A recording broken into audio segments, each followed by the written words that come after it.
Arios raised his pistol and fired every bolt he carried directly at his head. The Dark Apostle twisted his hand. The bolts veered aside from him harmlessly, exploding on the walls and ceiling. "Are you the best a corpse emperor can do?" the warrior said. "In all these times I have faced you, I have yet to feel anything but contempt for you vaunted new space marines." He swiped at Arios with one of his enormous gauntlets. Clawed fingers screeched through the air. Arios dodged back. He tried to restart his sword, then again, the disruption field flared back to life. 10,000 years of his so-called wisdom picked over. For this, the Dark Apostle said. Warriors that think like machines. Spirits replaced by the vanity of technology. Where is the heart and fury of the legions of old? Where are your souls? And they call you an improvement. You should know who ends you, Primaris. I am Praetor Vraken, bearer of the word. Submit yourself to me, and you shall know the salvation of the Four. The warrior advanced another step, striking with the butt of his gun and then his right power fist. Arios stood his ground, ducking the swiping gun so it passed a hair's breadth from his face. He only just caught the power fist. Rival disruption fields roared and crackled as the sword slid between Vraken's claws, threatening to cut into the gauntlet.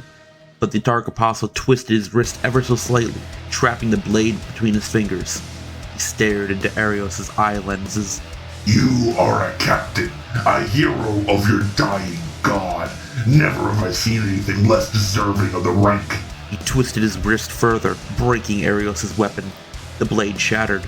The power field burst with a dazzling blast of blue light that temporarily blinded Arios. But it did not seem to affect Vraken. Arios shoved back, widening the gap between them. It was a desperate and ill-judged move. As the captain staggered, the Dark Apostle raked down. Fingers wreathed in disruptive power tore Arios' arm free, the smoking remnants clashing to the ground. Arios roared at the pain. To think the sons of the Emperor are so weak, Vraken said. I expect a challenge from you every time I face you, and every time I am disappointed. He swiped again, an earth sign blow, breaking open Arios' breastplate. Another blow ripped Pauldron from his ruined arm. Arios fell to his knees. Blood poured from his chest and arm. His shoulder was broken, sharp bone splinters pressed into his lungs, and his breath had become a rapid, suffocating hitching. Praetor Vraken stood over him, peering contemptuously over the rim of his armor. Pathetic, he said, and then he turned about and left Arios to die. That's fucking metal as fuck, dude! This is an excerpt from the book Throne of Light by Guy Haley, and I think it goes ahead and shows exactly what we need to see when it comes to Primaris versus the Chaos Marines. It's just that even though the Primaris may be genetically superior, have a little bit of a height advantage, they don't have the experience or the know-how to tangle with a veteran of the Long War. Even though he is physically not as impressive as a Primaris, he still beats the ever-living shit out of the Primaris Marine because he just has that experience, and I absolutely love that. The thing about the Primaris is, well, I love the new aesthetic of them. The lore is kind of like, it's not bad, but it's kind of like a pull it out of your ass situation type of thing. It's like, yeah, that's cool and all that you changed the height and the proportions and all, but like, you really have to do it like that? Did you really have to? But as we go forward and we start getting more and more stories based from, Primaris encounters with chaos and stuff like that, it starts to become a lot more bearable. Like I said, I love the look of the new Primaris Marines. They look amazing. The proportions are all right for me, especially with the minis. Or on the other hand, it's getting better. It's getting a lot better. But in this right here, I just love this, and it shows that he is absolutely disappointed with how the Primaris match up to his skills. And it's one thing to kill your enemy, it's another thing to just leave them. Don't even finish them. That's a whole new level of insult right there.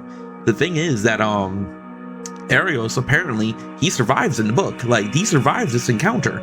But again, that is such an insult to not only be humiliated and get the shit kicked out of you, but to be left in that state just thinking about the dishonor and disrespect there. That is brutal. That is absolutely brutal. And when it comes down to it, the last legion a Primaris Marine should be fucking with is the Word Bearers. Right behind them are probably the Iron Warriors, because those two legions have been mostly intact for the remainder of the 10,000 years since the Siege of Terra. Their command structures are all intact. They have the largest legion and the most experienced fighters of all of the Chaos Astartes, and they're unified.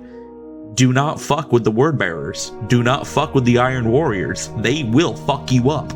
And that is not a threat, that is a promise.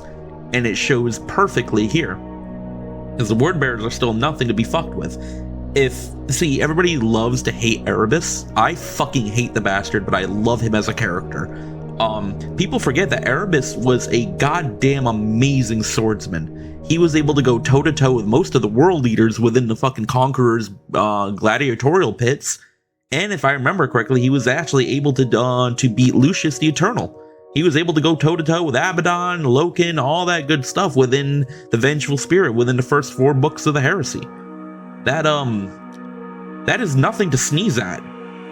And yeah, the Word Bearers do make a badass presence when they appear. Sure, some of the older books may be kind of like, that's a little silly, mustache twirling villains over here, but don't underestimate them. They will skin you alive and keep you alive through that the entire purpose in order to sate the laughter of the dark gods, and then probably graft it back onto you and do it all over again. Yeah, I would be more afraid of the Word Bearers than I would be the Night Lords, by fucking far. If I had the choice to fight a Word Bearer or a Night Lord, I would go Night Lord. Straight up Night Lord. He may torture me, he may keep me in agony for a while, but I will die, and that's that. Word Bearer? No. He'll do everything and keep your soul alive and offer it up for eternal torment to the dark gods as some fucked up, sick, perverse ritual. No thanks. I do not fuck with that. I'm good. I will take being flayed by the fucking Night Lord straight up. Alright, but yeah, that's my thoughts on this. See ya.